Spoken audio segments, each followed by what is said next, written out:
اسرائیل علیہ السلام ہے، یہ موت کا فرشتہ ہے۔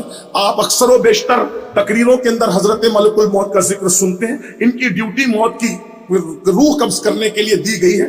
اللہ نے زمین سے مٹی اٹھانے کا حکم جب دیا تھا تو بہتوں کو بھیجا، حاملان عرش کو بھی بھیجا۔ یہ حاملان عرش بھی فرشتے 4 ہیں، ان کا بھی تھوڑا سا 1 منٹ میں ذکر سن لیں۔ 4 فرشتے حاملان عرش کیا ہے؟ یہ لوگ ایک کی شکل، بہت بڑے ہیں، پیر تحت الثرا میں، زمین کے آخری کونے میں، اور آسمانوں پہ سر لگا ہوا ہے، کندھوں پہ اللہ کا عرش اٹھایا ہے۔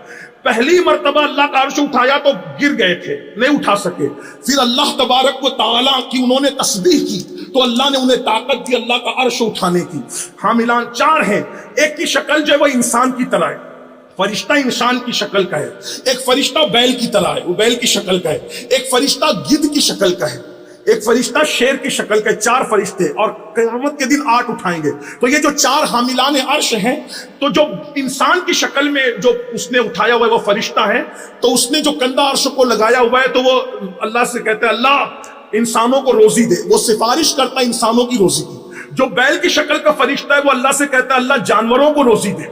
گدھ کی شکل کا جو فرشتہ ہے وہ کہتا ہے اللہ پرندوں کو روزی دے۔ شیر کی شکل کا جو فرشتہ ہے وہ کہتا ہے اللہ درندوں کو روزی دے۔ وہ چاروں روزی کے لیے سفارش کر رہے ہوتے ہیں۔ اس کا مطلب پرندے، درندے اور جانور تو روزی کی فکر نہیں کرتے، ان کو یقین ہے کہ کوئی سفارش کر رہا ہے، لیکن انسان کو بڑی فکر رہتی ہے۔ جس روزی کے لیے اتنے بڑے لوگ سفارش کریں، اس کی فکر میں 8-8 10-10 گھنٹے جان بھلاتے ہیں، لیکن جس مغفرت کا ہمارے ساتھ کوئی وعدہ نہیں ہے اس کے لیے ہم کیا کرتے ہیں؟ تو اللہ کے بندو، تو عرض یہ کر رہا تھا اللہ نے حاملین عرش کو بھی بھیجا، لیکن جو گیا واپس ہوا۔ واپس اس لیے ہوا کہ زمین نے کہا اللہ کا واسطہ مٹی نہ لے جائیں، کچھ حصہ جنت میں جائے گا کچھ جہنم میں جائے گا۔ تو وہ فرشتے اللہ کا واسطہ سن کے ایک کے بعد ایک کے بعد ایک کئی نام واپس چلے گئے۔ حضرت ملک الموت جب آئے اسرائیل علیہ السلام تو ان سے بھی مٹی نے، زمین نے کہا کہ آپ نہ لے جائیں، کچھ حصہ جنت میں جائے گا کچھ جہنم میں جائے گا۔ فرمایا میں اللہ کا حکم ہے میں عمل کروں گا۔ تو اللہ نے فرمایا جب جدا کرنے آپ گئے تھے تو ملانے بھی آپ نے ہی جانا ہے۔ وہ فرشتوں کی وہ حضرت اسرائیل اللہ نے دنیا کو پلیٹ کی طرح ان کے سامنے کر دیا ہے، اور 2 قدموں کے درمیان کائنات ہے، جس کی روح چاہتے اٹھا لیتے۔ دن میں 3 مرتبہ گھروں میں جھانک کر اعلان کرتے موت کی تیاری کرو، میں جلدی آنے والا ہوں، آبادی کو ویرانے میں بدلوں گا، لیکن ہمیں موت کی تیاری نہیں کرنا، کیونکہ ہمیں مرنا نہیں ہے۔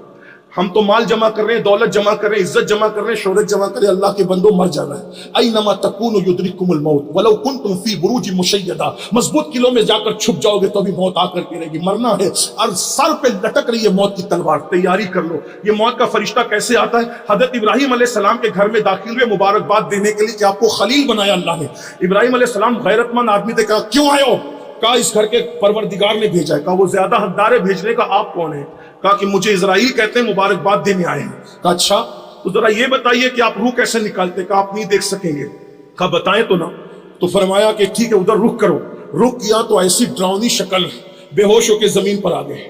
پھر ہوش میں آئے تو کہا یہ کیسی شکل ہے؟ کہا اس شکل میں کافروں کے پاس جاتا ہوں، اللہ کے غداروں کے پاس جاتا ہوں، یہ شکل ہے۔ کہا اگر ان کو کوئی عذاب نہ بھی دیا جائے تو یہ بہت کافی ہوگا ان کے لیے، کیا شکل ہے تمہاری؟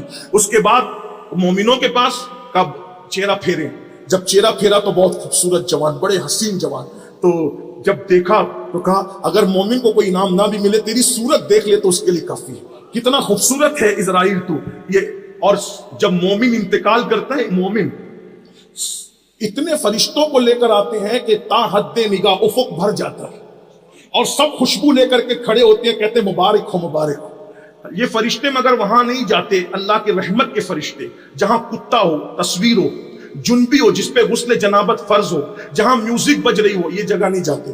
آج کتا پالنے کی بھی وبا عام ہو رہی ہے، شوقیہ کتا پالتے ہیں، ماں باپ کو گھر سے نکال کے باہر کر کے اولڈ ہاؤس پہنچانے کا پلان ہے، کتوں کو پلنگ پہ لے کے سو رہے ہیں۔ کیا سوچ ہے؟ یہ جدید دور ہے، یہ ماڈرن دور ہے، یہ بہت ترقی یافتہ دور ہے۔ یہ ترقی ہے جنہوں نے ہمیں پیدا کیا ہے، جن کی دعاؤں سے ولایت تک ملتی ہے، ان کو ماں باپ کو کبھی بھائی کے گھر، کبھی بہن کے گھر، کبھی پڑوسی کے گھر پھینکا، اور وہ کتے جن کی وجہ سے رحمت کے فرشتے نہیں آتے، ان کو بستروں پہ لے کے سو رہے، ان کو گلے لگاتے، ان کو سینے لگاتے، ان کو چومتے ہو۔ ماں باپ کو چومنا چاہیے، کتوں کو چوم رہے ہو، کیا دور آ گیا ہے؟ اللہ کے بندو جہاں کتا اور تصویر، اور لوگ تصویریں بھی لگا کے رکھتے ہیں، میں اس پر اب کوئی زیادہ بات نہیں کرتا، لیکن بہرحال اس سے تھوڑا بچنے کی کوشش کریں۔ میوزک جہاں وہاں بھی رحمت کے فرشتے نہیں آتے، جو لوگ جنبی ہوتے جن پہ غسل ہوتے وہاں بھی رحمت کے فرشتے نہیں آتے۔ یہ حضرت ملک الموت ہے۔ اور آخری کچھ فرشتے ایسے جن کو نکیرین کہتے ہیں، منکر نکیر، یہ منکر نکیر کون ہے؟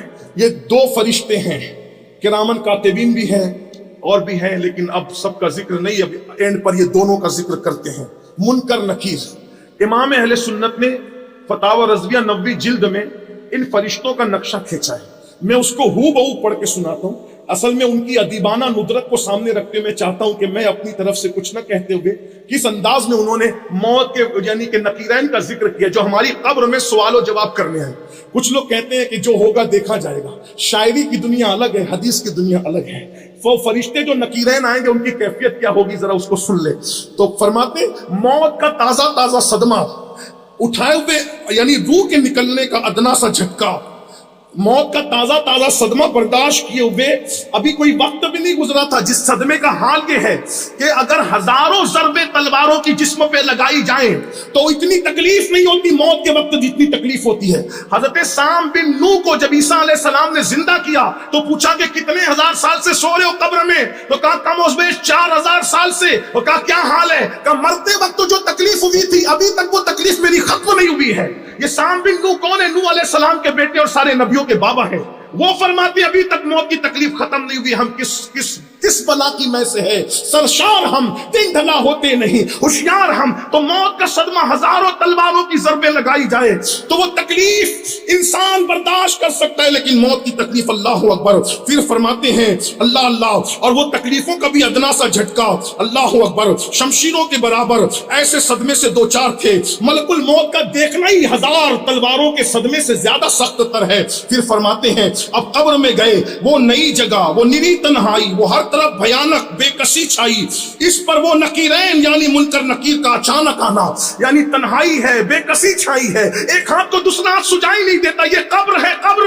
اور نکیرین کیسے آتے ہیں؟ اللہ اکبر، کس میں بھیانک انداز سے آتے ہیں، سخت ہیبت ناک صورتیں دکھانا۔ آدمی ایسی سخت ہیبت ناک صورتیں ہوتی ہے نکیرین کی قبر میں آتے وقت، اگر ہزاروں کے مجمع میں بھی انسان دیکھ لے تو اللہ اکبر اس کے حواس جو باختہ ہو جائیں، اس کے حواس بحال نہ رہے، اس کے حواس بجا نہ رہے۔ اگر ہزاروں کے مجمع میں ان ہیبت ناک صورتوں کو دیکھو تو بھی اپنے آپ میں نہ رہ سکو، لیکن ایسی بھیانک اور مہیب صورتیں وہ کہاں دکھاتے ہیں؟ قبر میں اکیلے انسان کو اندھیرے میں، تاریکی میں کروٹ لیٹنے کی جہاں جگہ نہیں ہوتی وہاں کا حال یہ ہے۔ فرماتے ہیں کالا رنگ نیلی آنکھیں، کالا رنگ نیلی آنکھیں، دیگوں کی طرح بڑی بڑی آنکھیں، یہ منکر نکیر ہے، دیگوں کی طرح بڑی بڑی آنکھیں، اور ان آنکھوں سے شعلے نکل رہے ہیں، آگ نکل رہی ہے، اللہ اکبر۔ اور پھر اس کا حال کیا ہے؟ اللہ اکبر، بیل کے سینگوں کی طرح نوکیلے بڑے بڑے دانت، اور وہ بھی، اور زمین سے لگے ہوئے پیچیدہ بال، پورے جسم پر ان کے بال ہے، زمین تک بال لٹک رہے ہیں جن کو نکیرین کہتے ہیں، اور ایک کندھے سے دوسرے کندھے تک کا فاصلہ ہزاروں کلومیٹر کا فاصلہ۔ اللہ اکبر، یہ ہے فرشتے نکیرین جنہوں نے قبر میں 3 سوال کرنا ہے، جنہوں نے قبر میں سوال کرنا ہے۔ لوگ کہتے ہیں جو ہوگا دیکھا جائے گا، میں نے کہا دیکھا جائے گا لیکن اس کی کوئی کنڈیشن ہے۔ فرماتے ہیں اور ان کے ہاتھوں میں ایک ہتھوڑا ہوتا ہے، امام حدیث پاک کی روشنی میں لکھتے ہیں جو ہتھوڑا نکیرین لے کر آتے برسانے کے لیے، اگر سارے جن و انس مل کر اس کو اٹھانا چاہیں تو بھی اٹھا نہ سکیں، وہ فرشتے ہی اس کو اٹھاتے ہیں۔ اور پھر اس کے بعد اللہ اکبر جب آتے ہیں تو جھنجھوڑ کر کے اٹھاتے ہیں، اور اتنی گرجدار آواز میں اٹھاتے ہیں کہ انسان جو ہے وہ بے چین ہو جاتا ہے۔ اللہ اکبر۔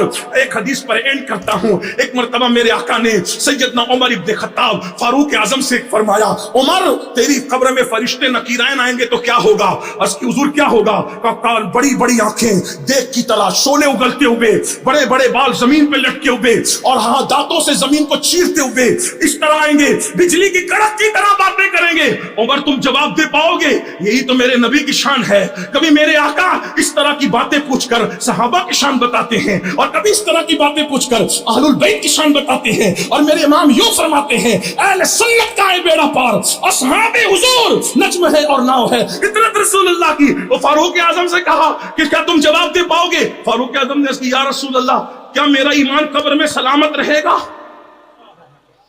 کیا میرا ایمان قبر میں سلامت رہے گا؟ حضور نے فرمایا ہاں تیرا ایمان قبر میں سلامت رہے گا۔ تو سرکار کس نے جب کہا گارنٹی دے دی تیرا ایمان قبر میں سلامت رہے گا، یعنی دل کا رشتہ تیرا مجھ سے جب وہ ٹوٹے گا نہیں بلکہ قائم رہے گا. اس سے ان لوگوں کو عبرت حاصل کرنی چاہیے جو کہتے ہیں کہ بعد میں سب مرتد ہو گئے تھے, 3 ہی بچے تھے. جن کے ایمان کی گارنٹی اللہ کے رسول دے رہے ہیں, ان کے ایمان کو کون چھین سکتا ہے؟ جو ایمان چھیننے کی بات کرے گا اس کا ایمان چھین جائے گا. اللہ اکبر, توجہ فرمائے. فاروق اعظم نے کہا یا رسول اللہ, جب یہ فرشتے مجھ سے پوچھیں گے تو کیا میرا ایمان سلامت رہے گا؟ آقا نے فرمایا ہاں ایمان سلامت رہے گا. پھر عرض کرتے حضور تب تو میں آپ کی طرف سے خوب جواب دے لوں گا اور ان کے لیے کافی ہو جاؤں گا. غالباً اسی کی عکاسی کرتے میرے امام نے کہا تھا, نکیرین کرتے ہیں تعظیم میری, نکیرین کرتے ہیں تعظیم میری, فدا ہو کے تجھ پہ یہ عزت ملی ہے. اللہ تبارک و تعالی ہم سب کے